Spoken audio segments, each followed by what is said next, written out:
to 25 seconds is when we go live. So just Okay. watch what you say. How long is this? We'll go like 5 minutes probably. Oh, okay. Cool.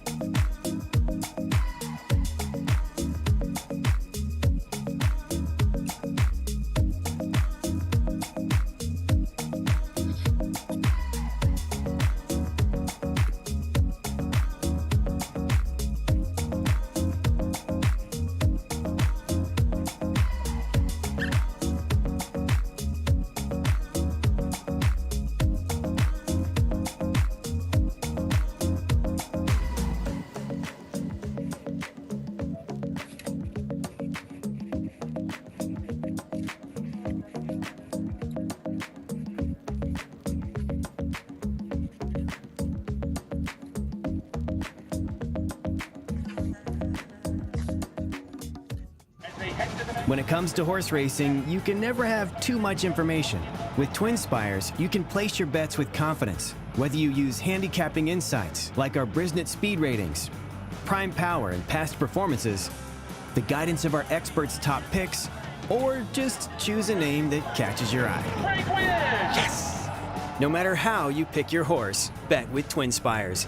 And now you can share the thrill with friends using our exclusive BetShare feature.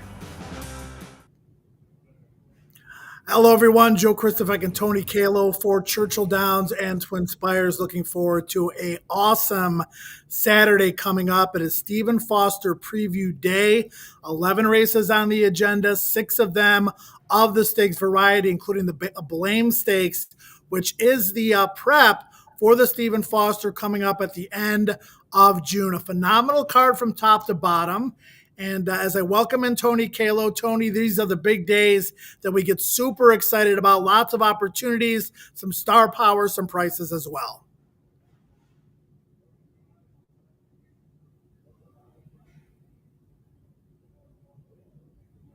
And Tony, Yeah, real phone. big card. All sorts of graded action. Looking forward to the Blame. Yeah, the Blame Stakes should be a nice one. It's a preview for the Stephen Foster, and it's a chance for some horses that to establish themselves as up and comers, maybe players in this level. And I looked hard at number 2, Highland Falls. I really was not that familiar with Highland Falls to begin his career. I've now caught up. In fact, I never even heard of the horse. That tells you, I don't know where I've been. He ran in the big cap, but I missed that one. And that was a good effort in the big cap. He was a nice closing fourth. He did his best running in the final quarter of a mile. He is a big, good-looking individual. Of course, he's by Curlin out of Awesome again, so he can run all day long. That Santa Anita handicap, the big cap, boy, he was closing pretty strongly. Big stride, big, powerful horse. Most recently in the Oaklawn handicap, you could tell he wanted to go early. Such a big horse. You have to pick a path for him. And he kind of wanted to get into the race at the 3/8, but he's such a big, strong horse. There wasn't a lot of room. He kind of had to bide his time from between runners.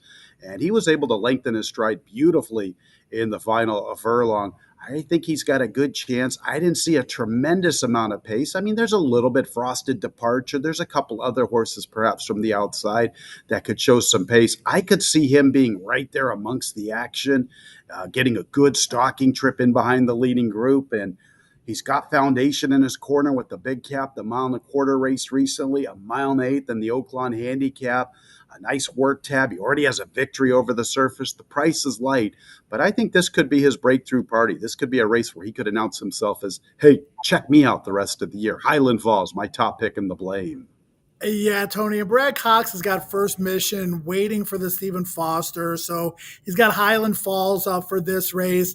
5-2 morning line favorite. Tapit Trice, our old friend who ran in the Kentucky Derby, was most recently seen finishing third in the Travers. He scratched Kentucky Derby weekend and awaited this spot for Top Pletcher. You're going to have some scratches here. Horses that just ran this past week, and Uncle Jake Also, a Classic Causeway and 5-star General who won that race. That means a field of 8. Trademark has run some big races over the track.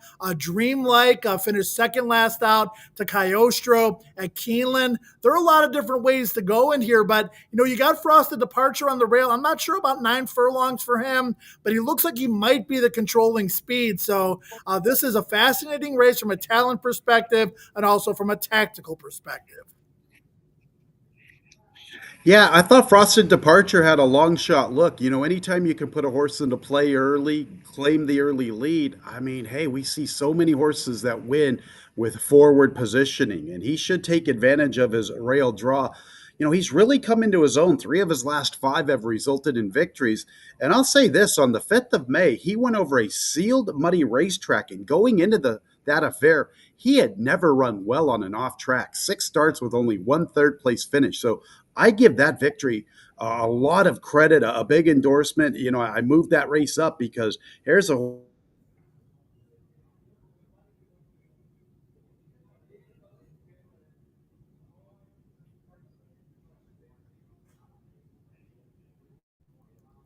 I will wait for Tony to get back online here. If you guys can still hear me, we'll just move forward with this show.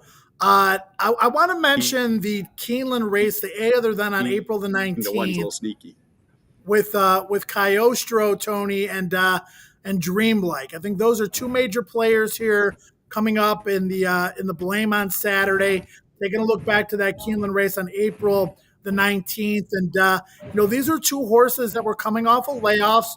Cagliostro gets the job done by a neck over Dreamlike after Cagliostro stalked the early pace. Dreamlike is a horse that likes to come from a little bit further off the pace.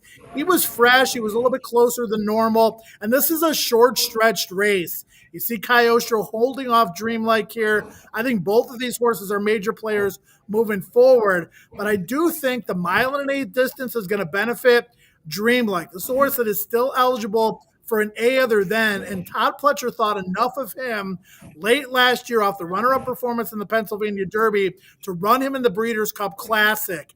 If he thought the horse needed a confidence boost, he would be in an allowance race.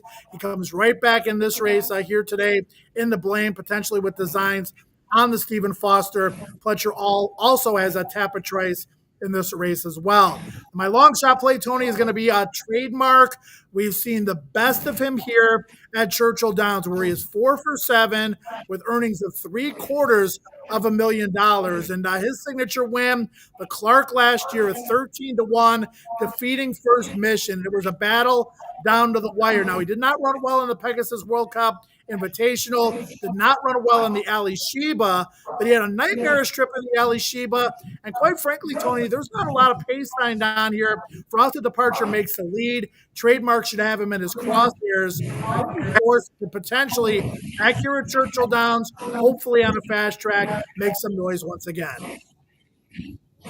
Yeah, one thing about Trademark, he has all that past class, as you just alluded to, and sometimes he has a tendency to run races consecutively, give good effort. So the fact that he's run a couple subpar races, it doesn't scare me because he has the ability at any given moment, even when you're underestimating him, to jump up and run a big one. Sneaky long shot pick on your behalf. My long shot pick is Frosted Departure, so I think we got a couple little sneaky plays at big prices. No, it's going to be a fun race to Blame, and it's not the only big race on the 11 race card. They're all good from top to bottom. 6 stakes, the final 6 races on the card, making up the Derby City 6 jackpot wager. Tony, give me one other horse on the card you're really looking forward to.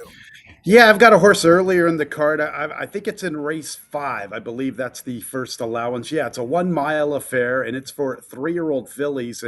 And I like the 10 Tweetster. She's 4-1 on the morning line. I loved her maiden victory. Now, she did secure a perfect setup in that maiden victory, but the way she won, the way she galloped out was stylish. Most recently, she ran into a monster from Brad Cox's barn.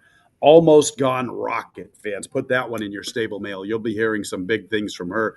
And Tweetster ran well. Now, I know Mink's Palace finished just in front of her, but I really like the way Tweetster galloped out. It was an off racetrack. She had won earlier in the maiden victory the race before on a fast racetrack.